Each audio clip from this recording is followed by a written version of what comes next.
Good morning students. आज हम question number solve करेंगे 6, है ना, सेम पेपर।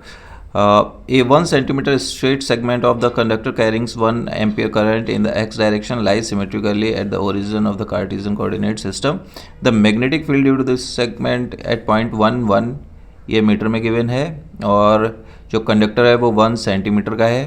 ठीक है, तो ये 1 सेंटीमीटर और 1 एम्पियर करंट है, और ये लोकेशन दी हुई है। चलिए इस न्यूमेरिकल को सॉल्व करते हैं कैसे होता है। ओके, तो सबसे पहले हम कार्टेशियन कोऑर्डिनेट ड्रॉ कर लेते हैं। कार्टेशियन कोऑर्डिनेट में इसे कैमरे को फिक्स कर लूँ। ये हमारा कार्टेशियन कोऑर्डिनेट हो गया इस तरीके से। ठीक है,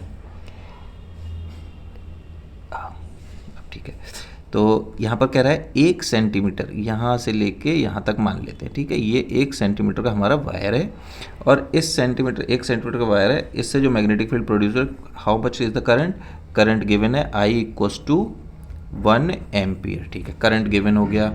अब वो कह रहा है 1 मीटर एक्स एक्सिस पे और 1 मीटर वाई एक्सिस पे, तो यहाँ हम कंसिडर कर ले रहे हैं। ठीक है, तो यहाँ से यहाँ पर ये एक हमने एवरेज लाइन, एक लाइन ड्रॉ कर ली।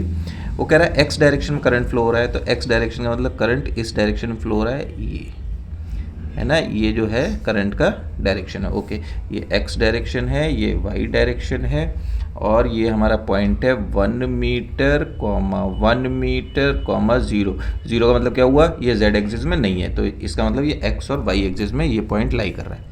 तो बेसिक फार्मूला हमारे पास क्या है मैग्नेटिक फील्ड का। अगर किसी कंडक्टर में करंट फ्लो हो रहा है तो वो बेसिक है magnetic field D B equals to mu naught upon 4 pi I D L sine theta upon R square.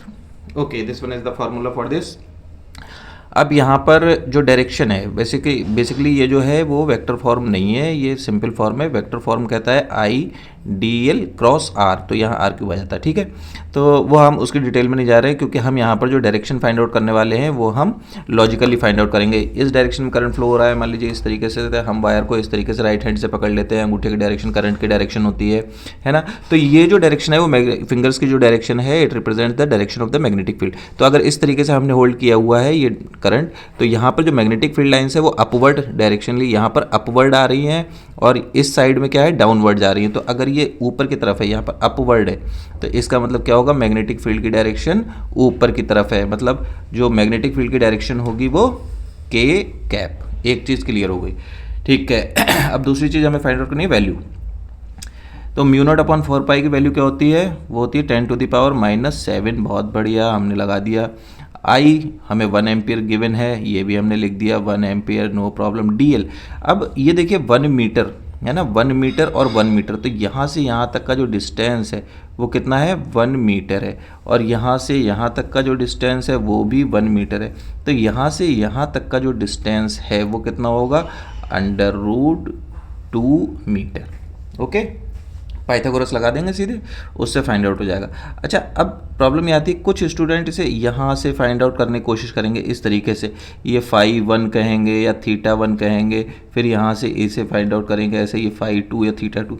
लेकिन यहाँ पर हम किससे फाइंड आउट करेंगे, एवरेज। इन्होंने लॉजिक पूछा है कि लॉजिकली विच ऑप्शन में भी करंट, है ना, तो हम क्या करेंगे, एवरेज ये लेके चलेंगे, केवल थीटा, है ना, क्योंकि 1 मीटर और 1 मीटर के कंपेयर में ये जो 1 सेंटीमीटर है वो क्या है, बहुत ही कम है ना। तो हम ये सीधे सीधे ये 1 मीटर, तो ये कितना हो जाएगा, 45 डिग्री अप्रॉक्स, है ना, एग्जैक्ट होगा ये मिड पॉइंट पे अगर देखेंगे तो ये 45 डिग्री हो गया। तो अब हम डी एल कितना है, 1 सेंटीमीटर, तो 1 सेंटीमीटर, 1 सेंटीमीटर में कितने मीटर होते हैं, 10⁻⁻2 मीटर। ये यहाँ पर वैल्यू आ गई बिल्कुल सही। अब ये साइन थीटा है, तो साइन कितना हो जाएगा, 45, इसकी वैल्यू हम बाद में रख देंगे। अब ये जो आर स्क्वायर है, ये √2, आर की वैल्यू √2 है, स्क्वायर है, तो ये 2 हो जाएगी। ओके, बहुत बढ़िया, यहाँ तक तो सब समझ में आया। आगे कुछ नहीं करना है, इसकी वैल्यू पुट कर देनी है। ये हो गया 10⁻⁷ 1 इंटू ये 10⁻⁻2 है, 10⁻⁻2 साइन 45 की वैल्यू होती है 1/√2, तो ये आ जाएगा 1/√2, और ये आ जाएगा 1/2। ओके, लेकिन अब हम इसमें देखेंगे तो यहाँ पर 10⁻⁹ अपॉन इंटू 1/2√2, ये ऑप्शन तो है ही नहीं। तो अब हम चलो क्वेश्चन पेपर में चलते हैं। अब क्वेश्चन पेपर में आ जाओ, ये रहा हमारा क्वेश्चन पेपर। क्वेश्चन पेपर कह रहा है 1 10⁻⁹, ये तो कहीं से कहीं तक दिखाई नहीं दे रहा है। -1 10⁻⁻, तो माइनस का मतलब क्या है, अपोजिट के डायरेक्शन, तो ये तो हो ही नहीं सकता। अपोजिट के डायरेक्शन ये हो ही नहीं सकता, क्योंकि हमने पहले ही लॉजिकली फाइंड आउट कर लिया है कि के पॉजिटिव मिलेगा। तो ये हो सकता है या ये हो सकता है, ये दो ऑप्शन हो सकते हैं, ठीक है।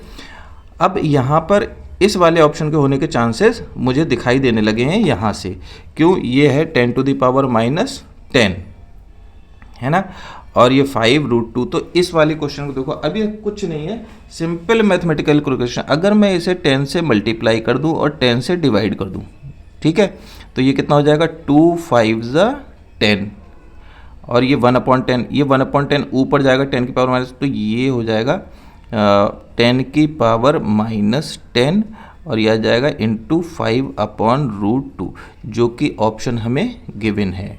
इसे हम सिंपली क्या कहेंगे, 5/√2 10 की पावर -10, और डायरेक्शन हमने फाइंड आउट कर ली थी लॉजिकली के वेक्टर।